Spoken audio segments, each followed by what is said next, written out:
अस्सलाम वालेकुम नाज़रीन, उम्मीद आप बख़ैर आफ़ियत होंगे।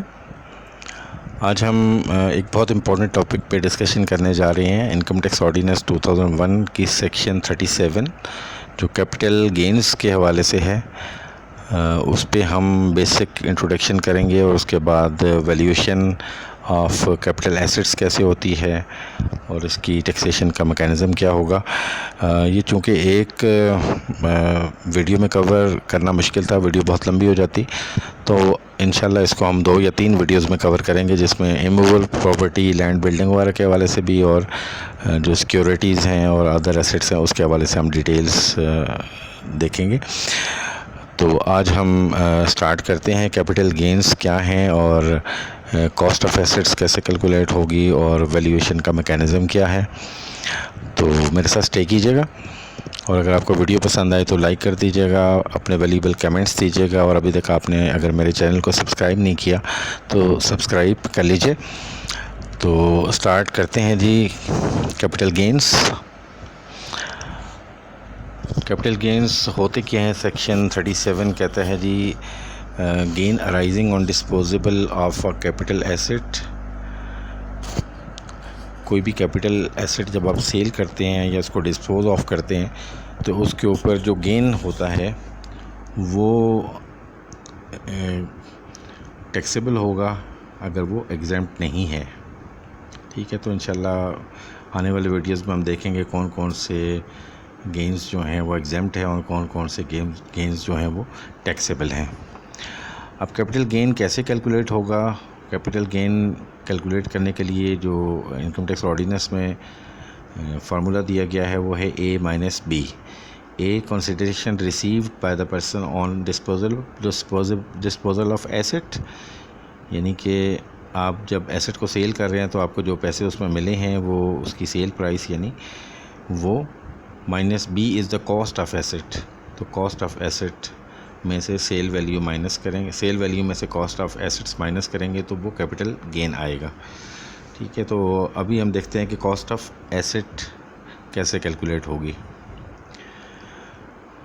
अच्छा, सबसे पहले तो हम देखते हैं कि वैल्यूएशन ऑफ गेन कैसे होगा। अब वैल्यूएशन ऑफ गेन के लिए फार्मूला ये दिया गया है कि where the holding period of an immovable property doesn't exceed 1 year. अगर 1 साल के अंदर अंदर आप एसेट सेल कर रहे हैं, डिस्पोज कर रहे हैं, यानी उसको 1 साल से ज़्यादा एक्सीड नहीं किया, आपने होल्ड नहीं किया, विद इन 1 ईयर आप उसको सेल कर रहे हैं, तो वो वैल्यू वो उस ए होगा। A means that is the sale minus cost. A का मतलब होता है सेल माइनस कॉस्ट। और where the holding period of an immovable property exceeds 1 year but doesn't exceed 2 years.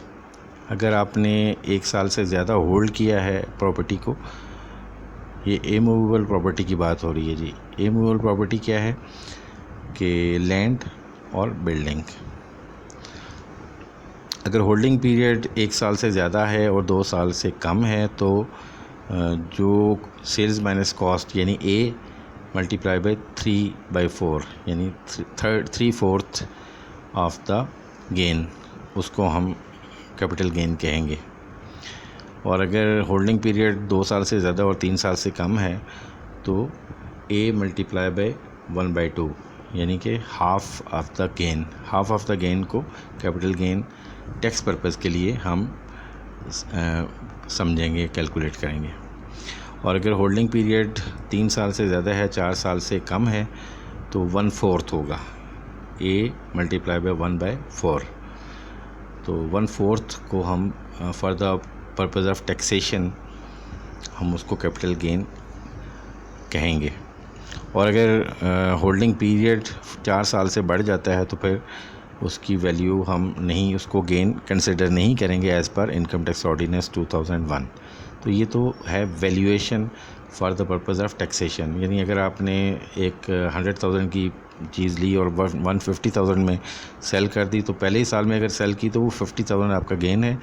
अगर 1 साल के बाद सेल की तो और 2 साल से पहले तो उसका 3/4, ठीक है, यानी 37,500। और अगर 2 और 3 साल के दरमियान 2 साल से ज़्यादा और 3 साल से कम है तो फिर हाफ़ यानी 25,000 उसकी कैपिटल गेन होगा टैक्स पर्पज़ के लिए। और अगर 3 साल से ज़्यादा उसका होल्डिंग पीरियड है और 4 साल से कम है तो उसका 1/4 यानी 25% यानी 12,750 रुपया, 12,500 रुपया। और अगर 4 साल के बाद सेल किए तो फिर उस पर कोई कैपिटल गेन टैक्सेशन नहीं होगी या कोई capital gain for the purpose of tax नहीं होगा। Then G cost of assets हमने बात की थी, यानी कि सेल प्राइस माइनस कॉस्ट जो है वो हमने डिटरमिन करनी होती है गेन कैलकुलेट करने के लिए। तो कॉस्ट ऑफ एन एसेट के लिए purchase price plus direct expenditure on acquisition of bringing the asset into the current location और पोजीशन। ये कॉस्ट अकाउंटिंग का प्रिंसिपल है कि जी परचेज प्राइस और उसके बाद डायरेक्ट एक्सपेंडिचर उसको लाने में, यानी कि अगर ट्रांजिट इंश्योरेंस है, उसकी इंस्टॉलेशन है, उसके ऊपर कोई फ्रेट चार्जेस या कैरेज पड़ा है, इस तरह का एक्सपेंडिचर आप उसमें ऐड कर देंगे तो वो उसकी कॉस्ट कैलकुलेट होगी। लेकिन उसमें जो कॉस्ट है उसमें कोई ऐसा एक्सपेंडिचर आप क्लेम नहीं कर सकते which may be deducted under any other provision. किसी और प्रोविजन यानी जो चैप्टर 5 है जिसमें कैपिटल गेन डिस्कस किया गया, किसी और प्रोविजन में अगर वो डिडक्ट किया जा रहा है तो यहाँ पे उसको कॉस्ट में आप नहीं ले सकते। और उसके अलावा does not include any expenditure covered under section 21। Section 21 में जो एक्सपेंडिचर दिए गए हैं डिडक्शंस नॉट अलाउड, यानी वो डिडक्शंस जो कि अलाउड नहीं है वो भी आप कॉस्ट ऑफ एसेट में इंक्लूड नहीं कर सकते। नेक्स्ट है जी एसेट्स एक्वायर्ड विदाउट वैल्यू। यानी विदाउट वैल्यू मींस के जी जिसकी at the time of transfer कोई वैल्यू डिटरमिन नहीं, फ्री ऑफ कॉस्ट आपको मिले हैं। तो उसमें अगर किसी को कोई गिफ्ट मिला है किसी रिलेटिव से, सेक्शन 95 सब सेक्शन 5 के तहत कौन कौन से रिलेटिव हैं जिनको गिफ्ट दिया जा सकता है, तो ब्लड रिलेटिव्स हैं।